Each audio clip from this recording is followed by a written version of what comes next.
जो हमसे वादे किए थे यूनियन गवर्नमेंट के रिप्रेजेंटेटिव जेपी नड्डा में, उसमें एक वादा ये भी शामिल था कि जितने भी प्रदर्शनकारी हैं जिन्होंने पेपर लीक के खिलाफ प्रदर्शन किया है, उनमें से किसी के भी ऊपर कोई भी केसेस दर्ज नहीं होंगे।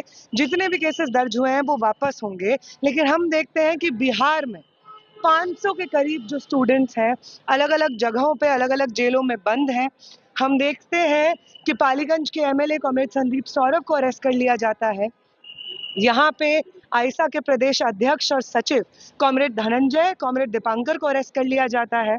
सबा, जो कि पटना यूनिवर्सिटी की एक छात्रा है, आइसा की वहाँ पे सेक्रेटरी हैं, उनको अरेस्ट किया जाता है।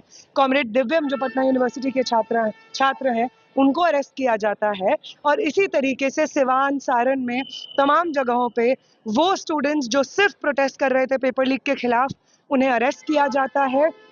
मैं यहाँ पे प्रिसाइसली इसलिए आई हूँ क्योंकि वो वादा जो हमें यूनियन गवर्नमेंट से किया गया था कि किसी प्रदर्शनकारी के ऊपर कोई गैर जरूरी कार्रवाई नहीं होगी, जो भी केसेस होंगे वो सब विड्रॉ होंगे, उन वादों पे सरकार को वापस मुकरने की कोई इजाजत नहीं दी जाएगी। अगर इसी तरीके से जो वादे किए गए हैं उस पर सरकार वापस कदम लेगी तो जो प्रदर्शन जंतर मंतर पे चल रहा था उसको बिहार पहुंचने में कोई देर नहीं लगेगी।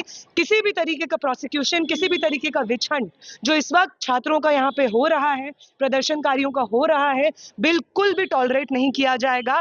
पेपर लीक के खिलाफ आवाज उठाने का ये बिल्कुल मतलब नहीं होता है कि आप अटेम्प्ट टू मर्डर जैसे सीरियस केसेस में आम छात्रों को जेलों में बंद कर दे। हम यहाँ पे इसीलिए आए हैं क्योंकि हम यहाँ पे जेलों में बंद उन स्टूडेंट से मिलेंगे, हम होम सेक्रेटरी से भी मिलेंगे, पुलिस के जो अधिकारी हैं जो इस चीज़ के लिए रिस्पॉन्सिबल है, हम उनसे भी मिलेंगे और इन तमाम लोगों को इस चीज़ का याद दिलाया जाएगा कि यूनियन गवर्नमेंट से जो अश्योरेंस है उसके तहत एक वो जो प्रोटेस्ट हुए हैं पेपर लीक के खिलाफ वो सब प्रोटेस्ट जायज़ हैं। आपने हमारे जायज़ प्रोटेस्ट की मांगें मानी हैं, इसी वजह से धर्मेंद्र प्रधान ने इस्तीफा दिया है।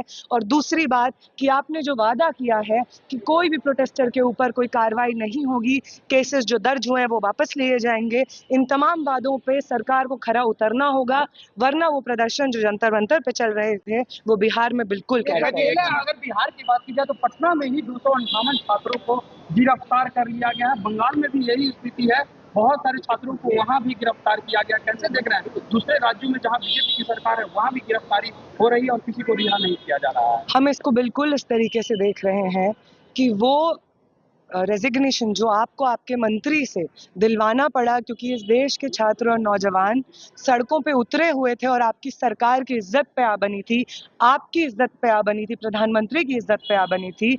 अब ये एक डर का माहौल फैलाना और आपको रेजिग्नेशन देना पड़ा है, इसका बदला आप आम छात्रों से ले रहे हैं, ये किसी भी हद तक बर्दाश्त नहीं किया जाएगा।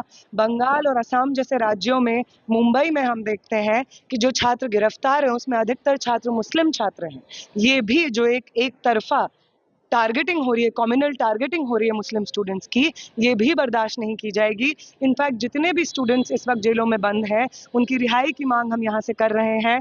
पटना में जो बंद है, सारण में बंद है, सिवान में बंद है, उन सब की रिहाई की मांग हम यहाँ से कर रहे हैं। और अगर जरूरत पड़ेगी तो बिहार में ही रहेंगे, तब तक रहेंगे जब तक सारे छात्र रिहा नहीं होते हैं। छात्र जब प्रदर्शन कर रहे थे उनको गोली मार दी गई थी। उस एसपी के बॉडीगार्ड को निलंबित भी किया है बिहार सरकार ने। क्या लगता है ये छोटी कार्रवाई है? देखिए, आप किसी बॉडीगार्ड को निलंबित करके ये बिल्कुल नहीं कह सकते हैं कि कोई भी कार्रवाई पूरी हुई है। गोली चलाने का ऑर्डर हायर अप से आता है, जिनसे ऑर्डर आता है उनकी जिम्मेदारी होती है। एक बॉडीगार्ड को सस्पेंड करके आप ये नहीं कह सकते कि आपकी इंक्वायरी पूरी होगी, आपकी जवाबदेही पूरी होगी। एक आखिरी सवाल रहेगा, बिहार आए हैं, अभिजीत दीपके ने भी कहा था कि बिहार जल्द आएंगे, कब बिहार में आंदोलन शुरू की जाएगी?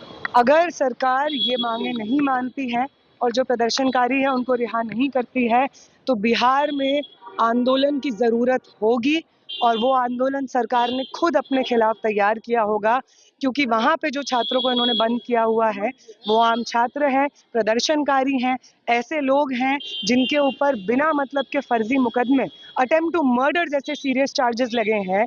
एक दिन के प्रोटेस्ट के बेसिस पे ये किसी भी तरीके से जस्टिफाइड नहीं है और अगर ये चीज़ें वापस नहीं होती हैं तो ये प्रदर्शन अब बिहार में कंटिन्यू होगा।